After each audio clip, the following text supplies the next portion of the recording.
Livro do Liberalismo à Apostasia. A Tragédia Conciliar. Monsenhor Marcel Lefebvre. Capítulo 3. Nosso Senhor Jesus Cristo e o Liberalismo. A verdade vos fará livres. João 8,32. Depois de ter exposto que o liberalismo é uma rebelião do homem contra a ordem natural concebida pelo Criador, que culmina em uma organização individualista, igualitária e centralizadora, resta mostrar-lhes como o liberalismo ataca também a ordem sobrenatural, o plano da redenção, ou seja, como a finalidade última do liberalismo é destruir o reinado de nosso Senhor Jesus Cristo, tanto sobre o indivíduo como sobre a sociedade. Em relação à ordem sobrenatural, o liberalismo proclama duas novas independências. Oitava libertação. A independência da razão e da ciência em relação à fé é o racionalismo, o qual defende que a razão, juíza soberana e medida da verdade, se basta a si mesma e rechaça toda dominação estranha. É o que se chama racionalismo. O liberalismo quer separar a razão da fé, que impõe dogmas formulados de modo definitivo, aos quais a inteligência deve se submeter. A simples hipótese de que certas verdades possam superar as capacidades da razão lhe é completamente inadmissível.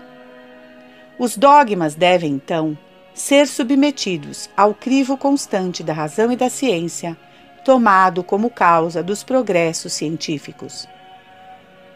Os milagres de Jesus Cristo, a vida maravilhosa dos santos, devem ser reinterpretadas e desmistificados. Será necessário distinguir cuidadosamente o Cristo da fé, construtor da fé dos apóstolos e das comunidades primitivas, do Cristo da história, que não foi senão um simples homem. Vê-se quanto o racionalismo se opõe à divindade de nosso Senhor Jesus Cristo e à revelação divina. Expliquei como a Revolução Francesa, de 1789, se fez sob a égide da deusa razão. O frontispício da Enciclopédia de Diderot, 1751, já apresentava a coroação da razão. 40 anos mais tarde, a razão deificada se transformava em objeto de culto religioso e público. 3 dias após a secularização, diante da Assembleia de Padres, tendo à sua frente o bispo metropolitano Gobel, Chalmeté propôs solenizar este dia no qual a razão havia retomado a supremacia. Apressaram-se em transformar em realidade uma ideia tão nobre, ficando então decidido que o culto da razão seria celebrado com grandiosidade em Notre-Dame de Paris, especialmente enfeitada pelo pintor Davi. No topo de um monte de papelão, com pinturas imitando pedras, um pequeno templo grego com uma bela bailarina, orgulhosa por ter sido eleita a deusa razão, coros de meninas coroadas de flores cantavam hinos. Porém, quando a festa acabou, verificou-se que a assistência não era muito numerosa. Foram depois em procissão com a deusa razão para visitar a Convenção Nacional, cujo presidente a beijou. Trecho do livro A Igreja das Revoluções, Daniel Hobbes, página 63. Este racionalismo demasiado radical, porém, não agradou a Robespierre, que em março de 1794 aplica um golpe sobre os exagerados. Ele achou que sua onipotência deveria fundar-se em bases nitidamente teológicas e que ele coroaria sua obra estabelecendo um culto ao Ser Supremo, em que ele seria o sumo sacerdote. Pronuncia um discurso em 18 de Floreal do ano 2, 7 de maio de 1794, sobre as relações das ideias religiosas e morais com os princípios republicanos e sobre as festas nacionais. E a Convenção aprova a impressão deste discurso. Ele afirmava que a ideia de ser supremo e da imortalidade da alma é um constante apelo à justiça, sendo, portanto, social e republicana. O novo culto será o da virtude. Foi aprovado em decreto pelo qual o povo francês reconhecia os 2 axiomas da teologia robesperiana, e uma placa comemorativa seria posta no frontão das igrejas. Seguia-se uma lista de festas com feriado que ocupava 2 colunas. A primeira da lista era a do Ser Supremo e da Natureza. Ficou decidido que fosse celebrada no dia 20 de Prairial, 8 de junho de 1794. E ela foi realmente celebrada. Começou no Jardim das Tulherias, onde uma imensa fogueira devorava uma monstruosa imagem do ateísmo, enquanto Robespierre pronunciava um discurso místico. Depois de a multidão cantar hinos alusivos, foi iniciado o desfile até o Campo de Marte. A multidão seguiu um carro puxado por 8 bois, com bandeiras vermelhas, enfeitado com espigas de trigo e folhagens, tendo por cima entronizada a Estátua da Liberdade. As divagações do racionalismo, as variações desta religião nos limites da simples razão, demonstram suficientemente a sua falsidade. Nona libertação. A independência do homem, da família, da profissão e principalmente do Estado em relação a Deus, a Jesus Cristo, a Igreja, é o naturalismo, o laicismo, o indiferentismo da apostasia oficial dos povos que rechaçam a realeza social de Jesus Cristo e desconhece a autoridade divina da Igreja. Explicarei estes erros por algumas considerações. O naturalismo sustenta que o homem está limitado à esfera do natural e que de nenhum modo está destinado por Deus à ordem sobrenatural. A verdade é outra. Deus não criou um homem em um estado puramente natural. Desde o começo, Deus formou o homem em uma ordem sobrenatural. Deus, diz o Conselho de Trento, formou primeiro o homem em estado de santidade e justiça. Foi em consequência do pecado original que o homem foi destituído da graça santificante, mas a redenção mantém os desígnios de Deus. O homem permanece destinado à ordem sobrenatural. Ser reduzido à ordem natural é para o homem um estado de violência que Deus não aprova. Eis o que ensina o cardeal Pio, mostrando que o estado natural não é mau em si, mas o é pela privação da ordem sobrenatural. Ensinareis, então, que a razão humana tem seu poder próprio e suas atribuições essenciais. Ensinareis que a virtude filosófica possui uma bondade moral e intrínseca, que Deus recompensa nos indivíduos e nos povos por meio de alguns dons naturais e temporais, algumas vezes incluídos em favores maiores. Mas também ensinareis e provareis, por meio de argumentos inseparáveis da essência mesma do cristianismo, que as virtudes naturais, que as luzes naturais, são incapazes de conduzir o homem ao seu fim último, que é a glória celestial. Ensinareis que o dogma é indispensável, que a ordem sobrenatural, da qual o autor de nossa natureza nos constituiu, por um ato formal de sua vontade e de seu amor, é obrigatória e inevitável. Ensinareis que Jesus Cristo não é facultativo e que fora de sua lei revelada não existe, não existirá jamais, o exato meio filosófico e calmo, onde todos, tanto almas de elite quanto almas comuns, podem encontrar o descanso de consciência e uma regra de vida. Ensinareis que não basta que o homem faça o bem, mas que é de grande importância que o faça em nome da fé, por um movimento sobrenatural, sem o qual seus atos não alcançarão o fim que Deus destinou, ou seja, a felicidade eterna no céu. Assim, no estado em que Deus quer a humanidade, a sociedade não se pode organizar nem subsistir afastada de nosso Senhor Jesus Cristo. É o que ensina São Paulo. Por ele foram criadas todas as coisas, no céu e na terra. Tudo foi criado por ele e para ele. Ele é antes de todas as coisas, e todas subsistem por ele. Colossenses 1,16. O desígnio de Deus é restaurar tudo em Cristo. Efésios 1,10. Ou seja, conduzir todas as coisas a uma só cabeça, Cristo. O Papa São Pio X tomará estas mesmas palavras de São Paulo como divisa. Omnia instaurare em Cristo.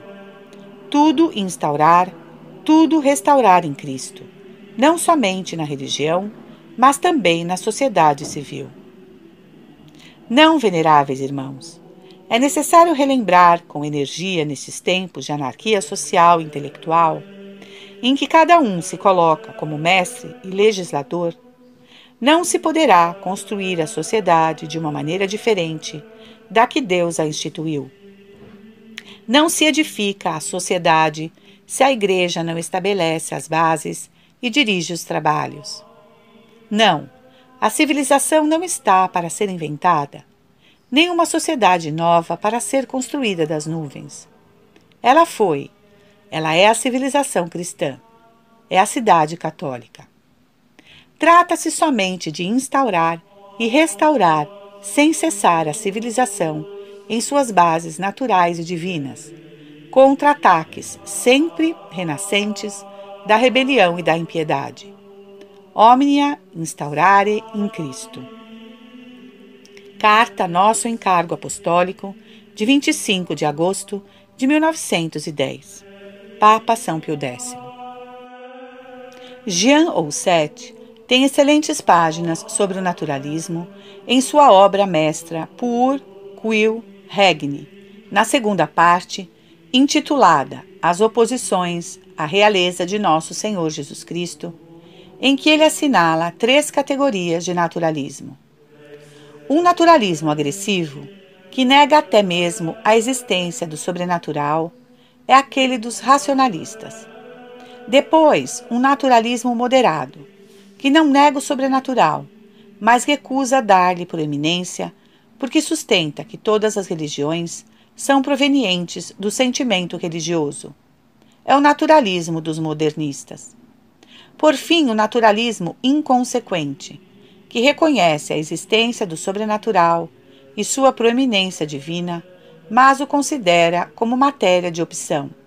É o naturalismo prático de muitos cristãos fracos. O laicismo é um naturalismo político.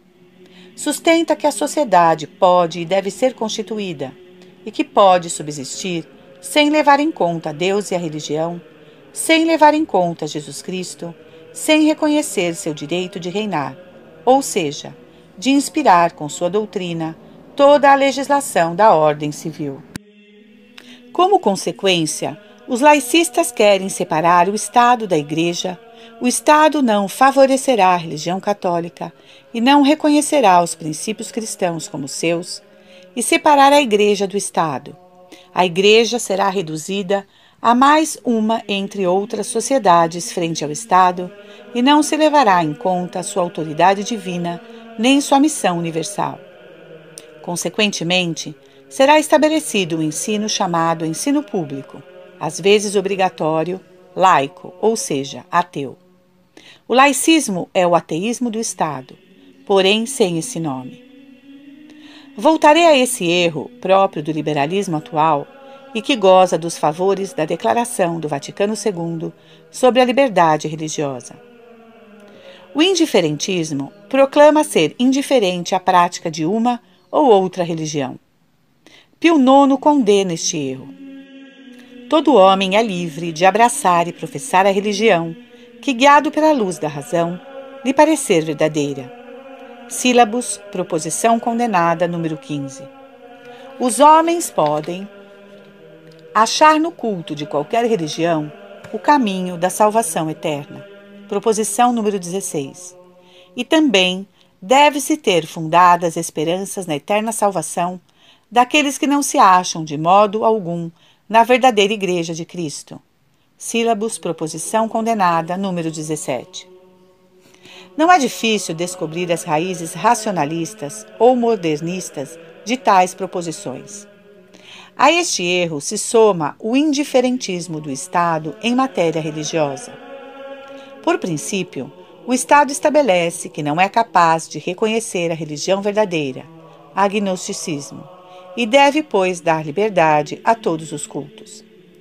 Eventualmente, concordará em dar à religião católica um certo relevo por ser a da maioria dos cidadãos, mas reconhecê-la como verdadeira, dizem, seria estabelecer a teocracia. Pedir ao Estado para julgar a verdade ou falsidade de uma religião seria atribuir-lhe uma competência que não tem.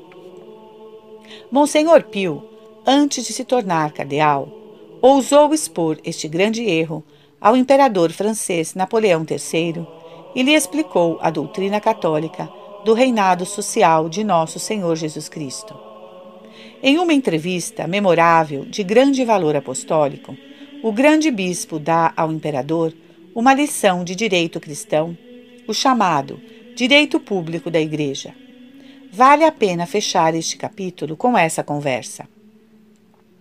Foi em 15 de maio de 1856. Nos diz padre Teótimo de Saint-Just, de quem tiro a citação. Ao imperador que se jactava de haver feito pela religião mais do que a restauração, o bispo respondeu: apresso-me em fazer justiça às disposições religiosas de Vossa Majestade e sei reconhecer, Senhor, os serviços que ela prestou a Roma e à Igreja, principalmente nos primeiros anos de seu governo. Talvez a restauração não tenha feito mais do que vós. Deixe-me acrescentar que nem vós, nem a restauração fizeram por Deus o que deveria ser feito, porque nenhum, nem outro, restaurou seu trono, porque não renegaram os princípios da Revolução, cujas consequências práticas, entretanto, combateis. Porque o evangelho social em que se inspira o Estado ainda é a declaração dos direitos do homem, que não é mais do que a negação formal dos direitos de Deus. É direito de Deus governar tanto os estados como os indivíduos. Não é outra coisa o que nosso Senhor veio procurar na terra. Ele deve reinar, inspirando as leis, santificando os costumes, esclarecendo o ensino, dirigindo os conselhos, regulando as ações tanto dos governos como dos governados. Onde Jesus Cristo não exerce este reinado, há desordem e decadência. Agora tenho o direito de vos dizer que ele não reina entre nós e que nossa Constituição está longe de ser a de um Estado cristão e católico. Nosso direito público estabelece que a religião católica é a da maioria dos franceses, mas acrescenta que os outros cultos têm direito a uma igual proteção. Não é isso proclamar que a Constituição protege igualmente a verdade e o erro? Sabeis, Senhor, o que Jesus Cristo responde aos governos que se fazem culpados de tais contradições? Jesus Cristo, Rei do céu e da terra, lhes responde: e eu vos digo, governos que vos sucedeis, derrubando-vos uns aos outros, eu também vos dou igual proteção. Dei ao imperador vosso tio, aos Bourbons, a Luís Felipe, à República, e a vós também igual proteção será dada. E o imperador interroga o bispo: ainda pensais que nossa época comporta tal estado de coisas, e que é chegado o momento de estabelecer esse reino exclusivamente religioso que me pedis? Não vos parece, Monsenhor, que seria desencadear todas as paixões ruins? Senhor, quando os grandes políticos, como Vossa Majestade, objetam que não há chegado o momento, só me resta inclinar-me, porque não sou um grande político, mas sou bispo, e como bispo lhe respondo: se não chegou o momento de reinar para Jesus Cristo, então também não chegou para os governos o momento de perdurar. Para encerrar esses 2 capítulos sobre os aspectos do liberalismo, gostaria de ressaltar o que há de fundamental na emancipação que ele propõe aos homens, isolados ou reunidos em sociedade. Como expliquei, o liberalismo é a alma de toda a revolução, e é igualmente, desde o seu nascimento, no século XVI, o inimigo onipresente de nosso Senhor Jesus Cristo, Deus encarnado. Não há dúvida, posso afirmar que o liberalismo se identifica com a revolução. O liberalismo é a revolução em todos os domínios, a revolução radical. Monsenhor Gaume escreveu algumas linhas sobre a revolução que me parecem caracterizar perfeitamente o liberalismo. Se arrancando sua máscara, perguntares à revolução: quem és tu? Ela responderá: não sou o que pensam. Muitos falam de mim e poucos me conhecem. Não sou o carbonarismo, nem as revoltas, nem a troca de monarquia por república, nem a substituição de uma monarquia por outra, nem a perturbação momentânea de ordem república. Não sou nem os latidos dos jacobinos, nem os furores de Montaigne, nem a guerrilha, nem a pilhagem, nem o incêndio, nem a reforma agrária, nem a guilhotina, nem as execuções. Não sou nem Marat, nem Robespierre, nem Babeuf, nem Mazzini, nem Cassucci. Esses homens são meus filhos, mas não sou eu. Essas coisas são minhas obras, mas não sou eu. Esses homens e essas coisas são passageiros, mas eu sou um estado permanente. Sou o ódio por toda a ordem que não tenha sido estabelecida pelo homem e na qual ele não seja, ao mesmo tempo, Rei e Deus. Sou a proclamação dos direitos do homem, sem respeito aos direitos de Deus. Sou a fundação do Estado religioso e social, na vontade do homem, em lugar da vontade de Deus. Sou Deus destronado e o homem em seu lugar. Eis porque me chamo revolução, ou seja, subversão.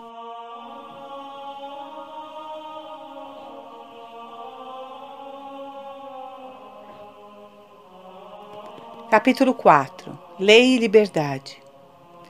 A liberdade consiste em poder viver mais facilmente, conforme as prescrições da lei eterna, com o auxílio das leis civis. Leão XIII. Não poderia resumir melhor os desastres produzidos pelo liberalismo em toda parte, expostos no capítulo precedente, do que com uma passagem de uma carta pastoral de bispos, que data de 100 anos atrás, mas continua atual. Atualmente, o liberalismo é o erro capital das inteligências e a paixão dominante em nosso século. Forma uma atmosfera infecta que envolve por todos os lados o mundo político e religioso e representa um imenso perigo para o indivíduo e a sociedade. Inimigo tão gratuito e cruel da Igreja Católica, amontoa, em desordem insensata, todos os instrumentos de destruição e morte, com a finalidade de proscrevê-la da terra. Falsifica as ideias, corrompe os juízos, adultera as consciências, irrita os temperamentos, incendeia as paixões, submete os governantes, subleva os governados, e não satisfeito em apagar, se isso fosse possível, a chama da revelação, lança-se inconsciente e audaz para apagar a luz da razão natural. Carta Pastoral dos Bispos do Equador a seus diocesanos, de 15 de julho de 1885. Enunciado do princípio liberal. Será possível descobrir no meio de tal caos, num erro tão multiforme, o princípio fundamental que explica tudo? Repetimos com o padre Roussel. O liberal é um fanático da independência. É um fato e procuraremos explicá-lo. O cardeal Bilot, cujos tratados teológicos foram meus livros de estudo na Universidade Gregoriana e no Seminário Francês de Roma, dedicou ao liberalismo algumas páginas brilhantes e enérgicas em seu tratado sobre a Igreja. Ele anuncia o princípio fundamental do liberalismo. A liberdade é um bem fundamental do homem, bem sagrado e inviolável, bem que não pode ser submetido a nenhum tipo de coação. Por conseguinte, essa liberdade sem limites deve ser a pedra irremovível sobre a qual se organizarão todos os elementos das relações entre os homens, a norma imutável segundo a qual serão julgados todas as coisas a partir do ponto de vista do direito. Portanto, será equitativo, justo e bom tudo o que em uma sociedade tenha por base o princípio inviolável da liberdade individual. Qualquer outra coisa é iníqua e perversa. Este foi o pensamento dos autores da Revolução de 1789, que ainda espalha seus amargos frutos. Este é o único objeto da Declaração dos Direitos do Homem, da primeira até a última linha. Isso foi, para os ideólogos, o ponto de partida necessário à reedificação completa da sociedade na ordem política, na ordem econômica e principalmente na ordem moral e religiosa. Poderão dizer-me, não é a liberdade uma propriedade dos seres inteligentes? Não é, portanto, justo que se faça dela a base da ordem social? Atenção! Responder-lhes-ei. De que liberdade se trata? Essa palavra possui vários significados, que os liberais procuram confundir, quando na realidade é necessário distingui-los. Façamos um pouco de filosofia. A reflexão mais elementar nos mostra que há 3 tipos de liberdade. Primeiro tipo de liberdade. Em primeiro lugar, a liberdade psicológica ou livre-arbítrio, próprio dos seres providos de inteligência. É a faculdade de escolher entre esta ou aquela coisa, independentemente de qualquer necessidade interior, reflexo, instinto, etc. O livre-arbítrio faz a dignidade radical do homem, que é a de ser sui juris, depender de si mesmo e, portanto, ser responsável, o que um animal não é. Segundo tipo de liberdade. Em seguida, há a liberdade moral, que tem relação com o uso do livre-arbítrio. Bom uso, se os meios escolhidos são bons em si mesmos e se conduzem ao bom fim. Mau uso, se não conduzem a ele ou se são intrinsecamente maus. Podemos ver que a liberdade moral está essencialmente relacionada ao bem. O Papa Leão XIII a define de forma magnífica e com simplicidade. A liberdade moral, diz ele, é a faculdade de se mover no bem. A liberdade moral não é, portanto, absoluta, mas totalmente relativa ao bem, ou seja, à lei. Pois é a lei, e em primeiro lugar a lei natural, participação da criatura racional na lei eterna, que determina a ordem posta pelo Criador entre os fins que ele determina ao homem: sobreviver, multiplicar-se, organizar-se em sociedade, chegar ao seu fim último, o summum bonum, que é Deus, e os meios para alcançar esses fins. A lei não é o oposto da liberdade, mas, pelo contrário, é uma ajuda necessária. Isso vale também para as leis civis dignas desse nome. Sem a lei, a liberdade degenera em licenciosidade, que é fazer o que se quer. Alguns liberais, tornando absoluta essa liberdade moral, pregam a licenciosidade, a liberdade de fazer indiferentemente o bem ou o mal, de aderir à verdade ou ao erro. Mas quem não vê que a possibilidade de não fazer o bem, longe de ser a essência e a perfeição da liberdade, é a marca da imperfeição do homem decaído? E além disso, como explica Santo Tomás, A faculdade de pecar não é uma liberdade, mas uma escravidão. Todo homem que se entrega ao pecado é seu escravo. João 8,34. Ao contrário, bem guiada pela lei e canalizada entre preciosas barreiras, a liberdade alcança seu fim. Eis o que diz sobre isso o Papa Leão XIII. Sendo essa a condição da liberdade humana, era necessário ministrar-lhe auxílios e socorros capazes de dirigir todos os seus movimentos para o bem e de desviá-los do mal.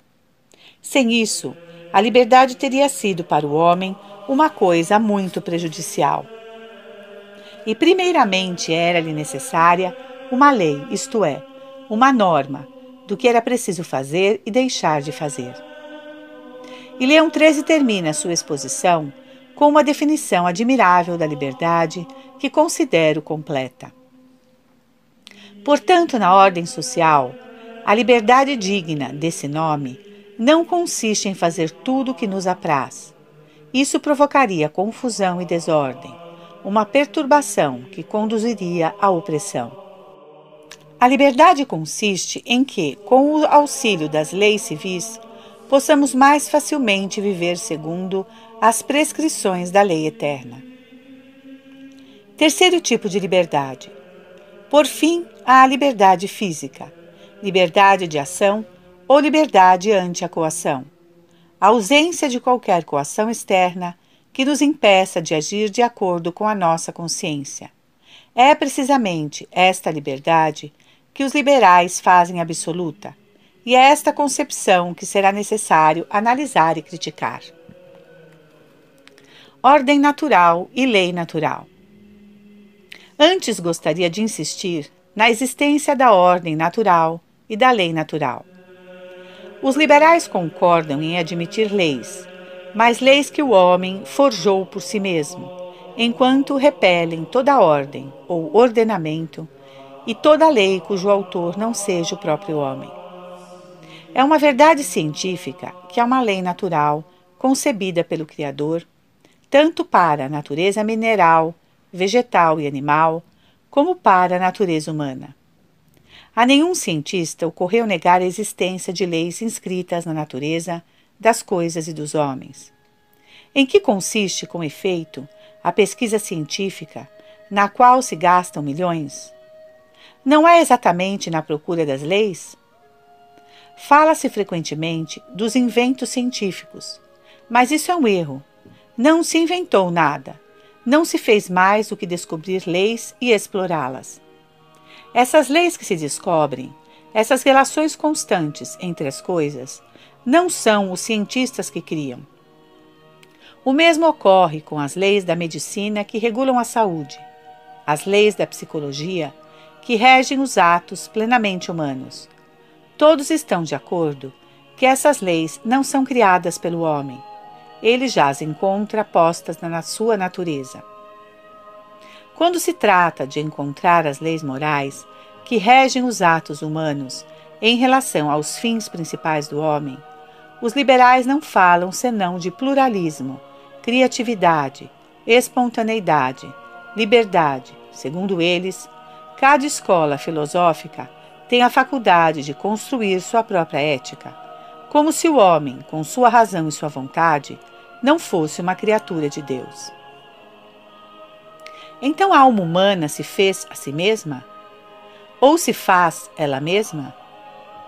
É evidente que as almas, apesar de toda a complexidade e de toda a diversidade, foram talhadas de acordo com o mesmo modelo e possuem a mesma natureza.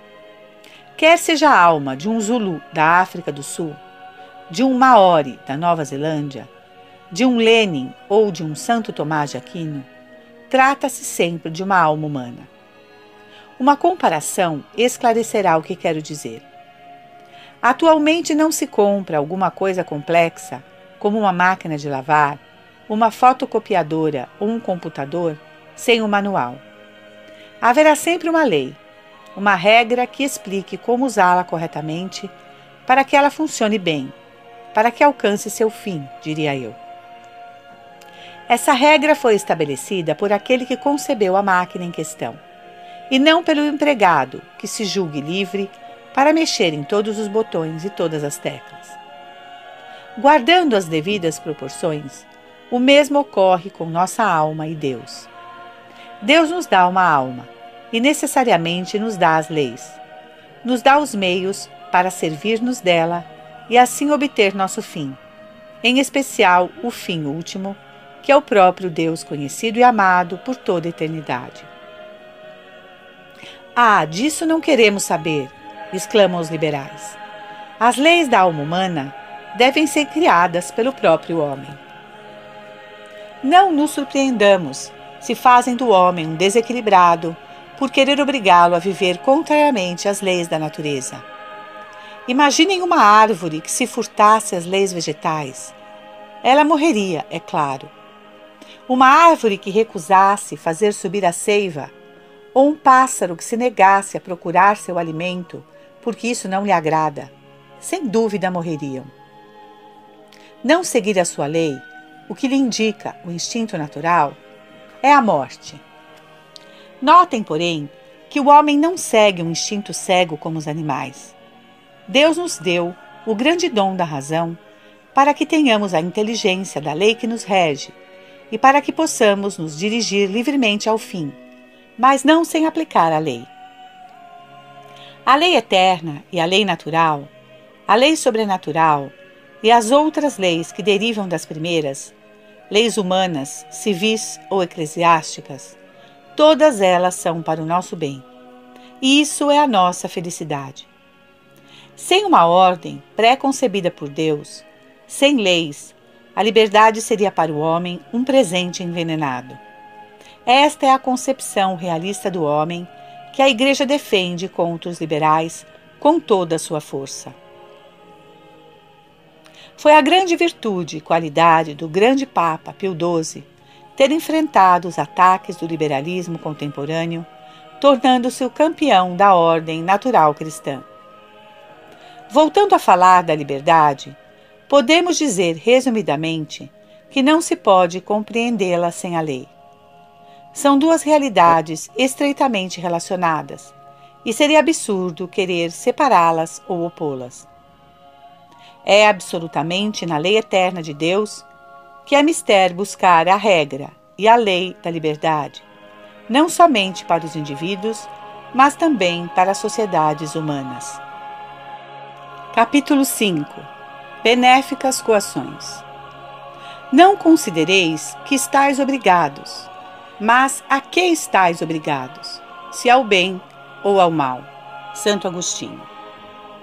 Como lhes disse, o liberalismo faz da liberdade de ação, definida no capítulo anterior, uma liberdade de toda coação, um absoluto, um fim em si.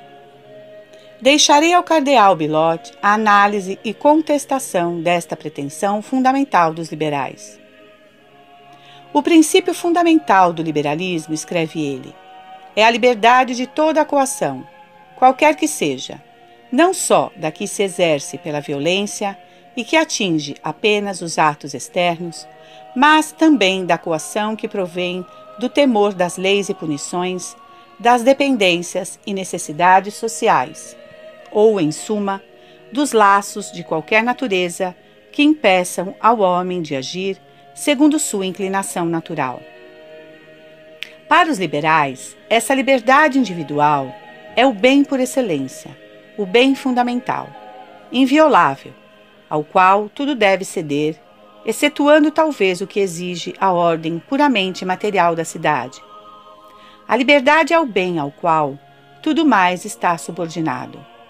Ela é o fundamento necessário de toda a construção social. Esse princípio do liberalismo, continua o cardeal Bilotte, é absurdo, antinatural e quimérico. Eis a análise crítica que ele desenvolve, eu a resumo e comento. O princípio liberal é absurdo.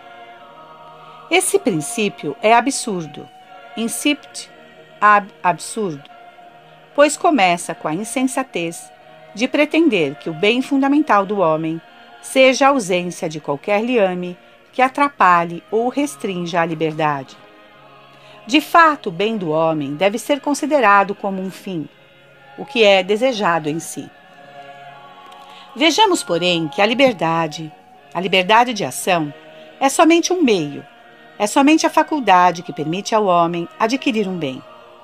É, portanto, relativa ao uso que dela se faz. Boa se é usada para o bem, má se é usada para o mal.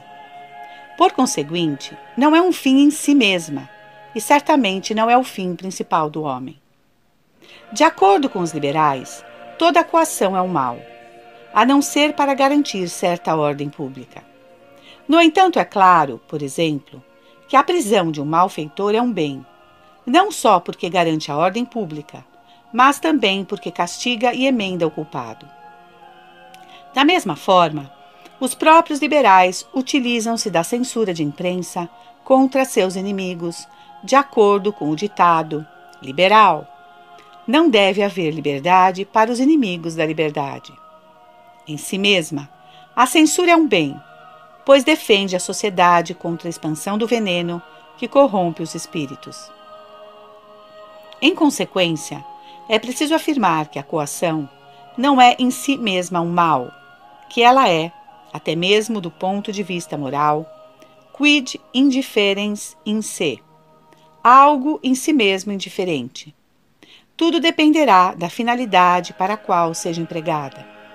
É isto, aliás, o que ensina Santo Agostinho, doutor da Igreja, numa carta a Vincentium, carta número 93. Penso que não se deve considerar que se é obrigado, mas a que se é obrigado, se ao bem ou ao mal. Não é que ninguém seja capaz, sozinho, de um esforço para se tornar bom, mas é que o temor do que não se quer sofrer põe fim à obstinação e empurra ao estudo da verdade que se ignorava. Faz afastar o falso que se sustentava e procurar a verdade que não se conhecia. E assim se chega a querer o que não se queria. Durante o Concílio Vaticano II, intervim pessoalmente várias vezes para protestar contra a concepção liberal de liberdade que estava sendo aplicada à liberdade religiosa, concepção segundo a qual a liberdade seria a ausência de qualquer coação. Eis o que então eu declarava: a liberdade humana não pode ser definida como a libertação de toda coação, sob pena de destruir toda autoridade. A coação pode ser física ou moral. A coação moral, no campo religioso, é de grande utilidade e é encontrada praticamente em todas as sagradas escrituras. O temor de Deus é o começo da sabedoria. A exposição contra a coação, número 28, é ambígua e falsa sob certos aspectos. O que resta da autoridade paterna dos pais de família cristãos sobre seus filhos? Da autoridade dos professores nas escolas cristãs? Da autoridade da Igreja sobre os apóstatas, os hereges e os cismáticos? Da autoridade dos chefes de Estado católicos sobre as falsas religiões que trazem com elas a imoralidade, o racionalismo e etc.? A mim me parece que não se pode reafirmar melhor o qualitativo do absurdo que o cardeal Biló dá ao princípio do liberalismo, senão citando o Papa Leão XIII. E nada se pode dizer ou imaginar de mais absurdo e mais contrário ao bom senso do que esta asserção: o homem, sendo livre por natureza, deve estar isento de toda a lei. Dito de outro modo, sou livre, portanto é preciso que me deixem livre. Expliquemos o sofisma oculto. Sou livre por natureza, dotado de livre-arbítrio, portanto sou livre também de toda a lei e de toda a coação exercida pela ameaça de punições. Ou seja, lei sim, mas sem prever qualquer sanção. No entanto, isso seria a morte das leis. O homem não é um anjo, nem todos os homens são santos. Espírito moderno e liberalismo. Gostaria de fazer agora uma observação. O liberalismo é um erro gravíssimo, cuja origem histórica já vimos.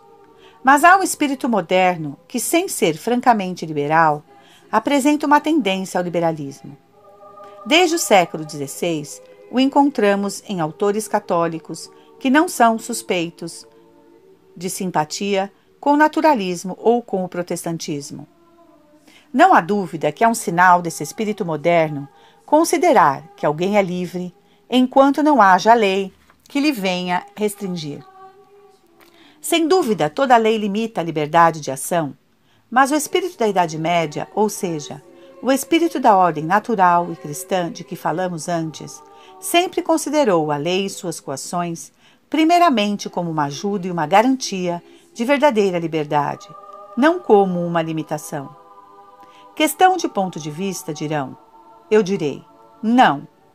Questão importantíssima que marca o começo de uma troca fundamental de mentalidade, um mundo dirigido para Deus, considerado como fim último, a ser alcançado custe o que custar, um mundo inteiramente orientado ao soberano bem, dá lugar a um mundo orientado para o homem, preocupado com as prerrogativas do homem, seus direitos, sua liberdade.